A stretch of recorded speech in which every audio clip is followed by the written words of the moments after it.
the Frank Beck Chevrolet Studio Annex. This is Timeout Overtime on the Timeout Overtime YouTube channel. I'm your host, Rick Arsenal. I'd like to take this opportunity to wish everybody a happy, safe Memorial Day weekend. Uh, this isn't going to take too long today, so not nearly as long as what we did last time. We do have a few things we want to cover.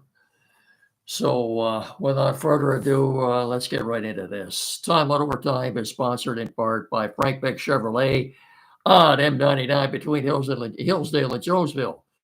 If it's time for a new to you vehicle, let the sales professionals at Beck's help you choose the right vehicle. New or pre-owned, Beck's has the top selection in the tri-state area with over 200 vehicles in stock. Stop by and see for yourself, and when you're ready, ask for Russ McMorty, Chris Hodis, Danny Spieth, Adam Schaefer, Blake Bryant, Cameron Mincio, or their newest sales professional, Bob Flynn. Yep, that Bob Flynn. And when it comes time to service that new to you vehicle, the service pros at Beck's can fix it. Any make, any model, Ford or domestic, Beck's can fix it. And if you have a bit of a crunch or fender bender, Beck's Body Shop can put it back together just as good as new. So for all your automotive needs, look no further than Frank Beck Chevrolet on N99 between Hillsdale and Jonesville. It's at 517-849-2886 or on the web at frankbeckchevy.com. Come and experience the Frank Beck difference. Chevrolet. Together, let's drive. All right, get you caught up on what's going on in the NHL and NBA playoffs as the respective sports are in their conference finals right now. Last night, the NBA, on a last-second three-pointer by Luka Doncic, the Mavericks did take a 2-0 lead over the T-Wolves at Minnesota. And that series is headed back to Dallas now. Boy, that's looking more and more like a sweep for the Mavericks, isn't it? Meanwhile, in the in the East, Boston is at Indy tonight. The Celtics have a 2-0 lead in that series. That could very well be another sweep. You think the Mavericks and Celtics are headed on a collision course? It kind of looks that way, doesn't it? Anyway, looking over the NHL, the Oilers are in Dallas to play the Stars tonight. Oilers took a 1-0 lead in that conference final thanks to a goal in double overtime on Thursday night by some fella named Connor or something. That guy. Anyway, game 2 is tonight in Dallas. And over the East, last night the Rangers even things up with the Panthers at 1 game apiece by scoring a goal in double overtime. So you got to remember too. So that game that series rather is even 2 games apiece. They'll play again tomorrow afternoon. I'm sorry, not 2 games apiece. 1. They'll play again tomorrow afternoon in Miami. Series tied 1-1.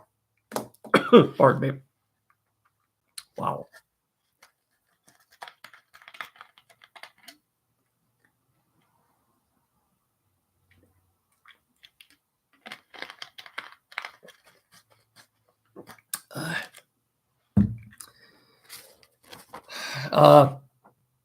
Before we get out of basketball, too, it looks like the Pistons have finally found a president of basketball operations, and Trajan Langdon, the former general manager of the New Orleans Pelicans. What do you suppose would be the first order of business for him? I would say to sit down and thank Troy Weaver for his service and wish him luck in his future endeavors. Then sit down and have a long talk with the head coach, Mr. Williams, and Monty, What do you feel about the future here? Do you have a passion for winning right now or not? I'd say Mr. Langdon has his work cut out for him there in that regard. When we look at the baseball, the Tigers finally stopped the bleeding last night. They broke a 5-game, pardon me, 5-game losing skid with a 6-2 win over the Blue Jays. Kenta Maeda did okay. He did all right for 5 innings. Who would have thought he would be the guy to stop the bleeding?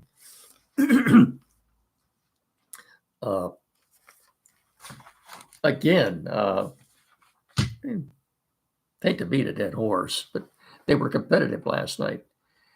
You go back to what AJ Hinch said earlier in the week, taking exception to someone suggesting his team was not competitive. That was not a competitive series in Kansas City. And it just wasn't. And if you after watching that, if you believe that they were, it simply wasn't the case. If you go and look up the definition of the word competitive, the ability to compete on the same level with your opponent. The Tigers were not on the same level with the Kansas City Royals. They just weren't. Now, as I said before, I didn't see this coming. The Royals lost more than 100 games last year. And now that they can't lose, neither can the Guardians. You have a 2-team race in the American League Central Division. Royals and the Guardians, they're both running away with it. They're getting close. Both teams getting close to being 20 games over 500 right now.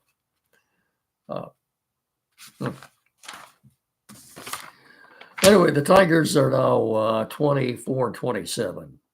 24-27. So as I've said before, solidly entrenched in the American League Central in 4th place, 10 games behind Cleveland.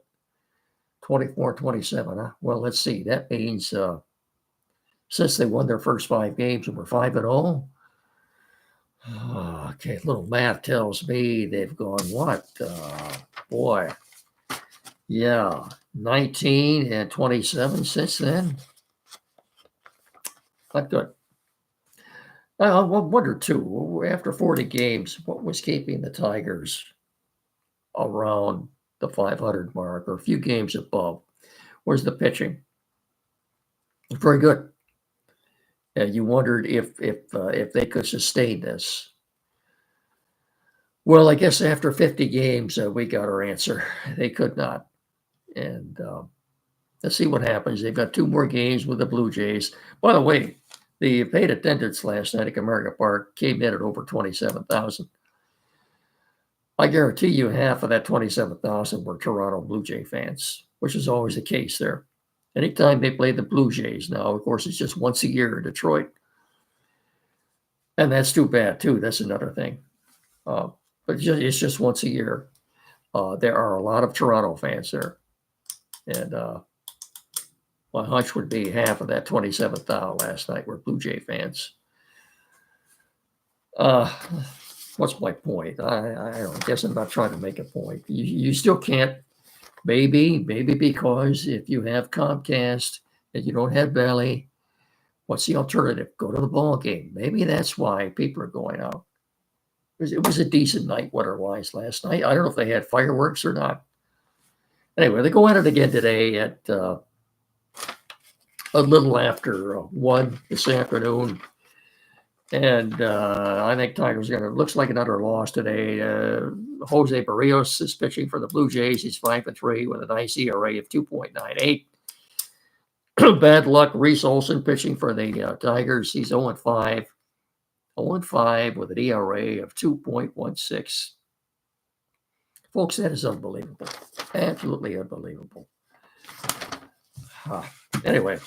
Before we get any further, I'd like to put in a good word, too, for a gentleman who, without his expertise and knowledge, we wouldn't be able to do this show right now. That would be Tim Lindley at Quality PC in downtown Hillsdale at 37 Waldron Street. That's about 150, 200 feet west of Howell Street.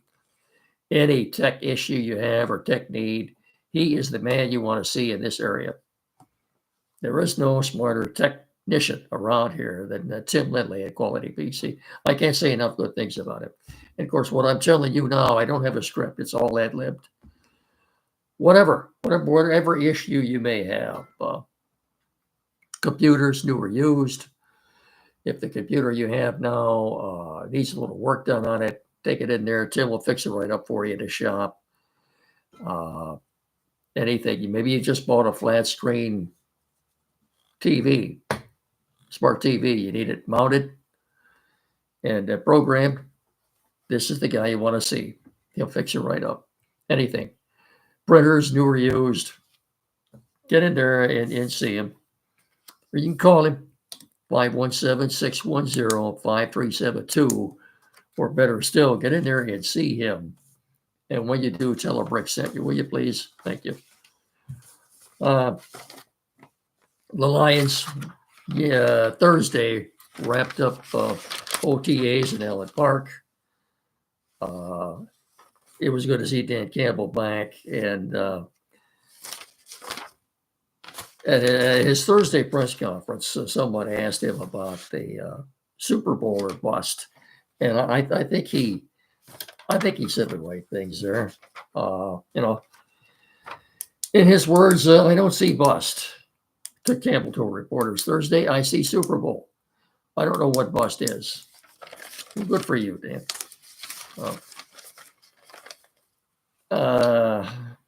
There were some standouts at the OTAs, although until you put pads on and start hitting somebody, it's hard to pass judgment or critique somebody if you're running around with a helmet and shorts on. Now, we really won't know a whole lot until till training camp starts in late July. But Carlton Davis looked very good. Broderick Martin looked shockingly in shape. The second-year defensive lineman out of Western Kentucky. I fully expect him to be an integral part of the defensive line rotation this year. Of course, the Lions have the two best, or they have the best, in my humble opinion, defensive tackle tandem, at least in the NFC right now anyway, in DJ Reader and Lee McNeil. Also, Mekhi Wingo, the rookie defensive tackle out of LSU, had a good looking OTA. And of course, the comments that Coach Campbell made about Jameson Williams, man on a mission, and maybe look just as good as anybody in camp. Let's hope he's right. If Jameson Williams is everything that Dan Campbell is talking about and expects him to be, it could be sky's the limit for the Tiger offense this year, really. One last thing I wanted to get to.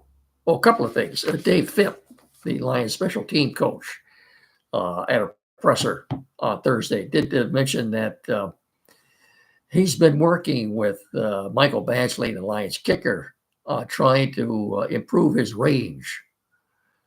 I don't know just exactly how they're going about it, but Phipp says it's coming nicely.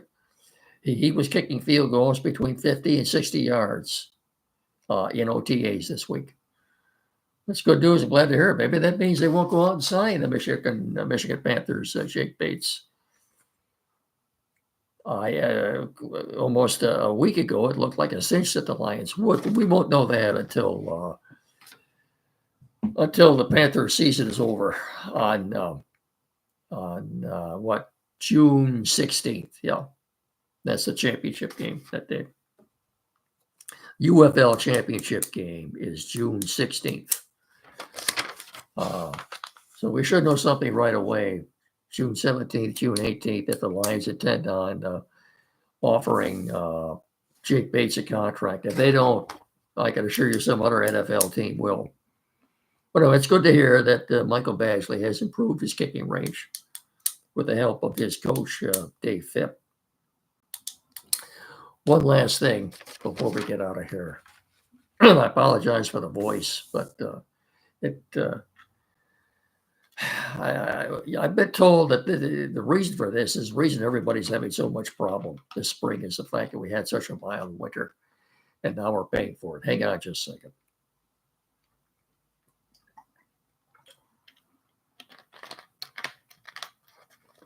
Before I get out of here, folks, I did want to go over this.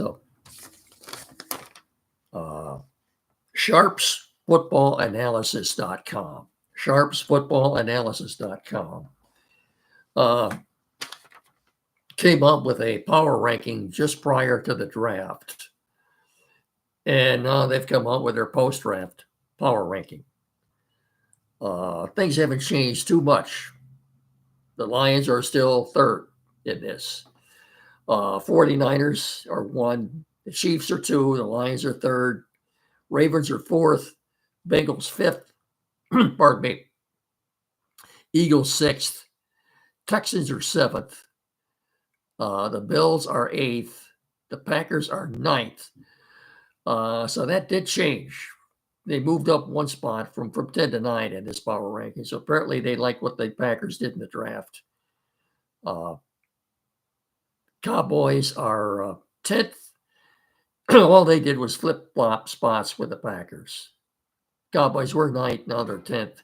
Packers were 10th, now they're 9th. Jets come in at 11. Dolphins 12. The Browns 13. Falcons 14. The Bears are 15. Rams 16. Steelers 17. Let's do the whole thing. Colts are 18. Jaguars 19. Seahawks 20. Chargers 21, Vikings 22, Bucks 23, the Saints 24, Cardinals 25, Titans 26, Raiders 27, Commanders 28, Patriots 29, Giants 30, Broncos 31, and the Carolina Panthers are bringing up the rear at 32. As I said, there wasn't much change. This is pretty much the way it was prior to the draft. Sharpsfootballanalysis.com. If you want to check that out or go there. Are we done here? Have we pretty much finished everything? I think we have. Again, I forgot to mention too, right when I started out, do me a favor before we get out of here. Get down there at the corner and hit that like and subscribe button. You'll be doing me a big favor. Thank you. Take this opportunity, as I did before, to wish everybody a happy, safe, healthy Memorial Day weekend as we honor those who gave their lives for our country. Don't forget, every Saturday morning here locally, Time Out with Eddie Brown at WCSR 92.1 FM. And as I said before, I am doing shows now every Tuesday, Thursday, and Saturday. So until after the holiday on Tuesday, again, stay safe, enjoy yourselves, be careful, treat everybody with respect.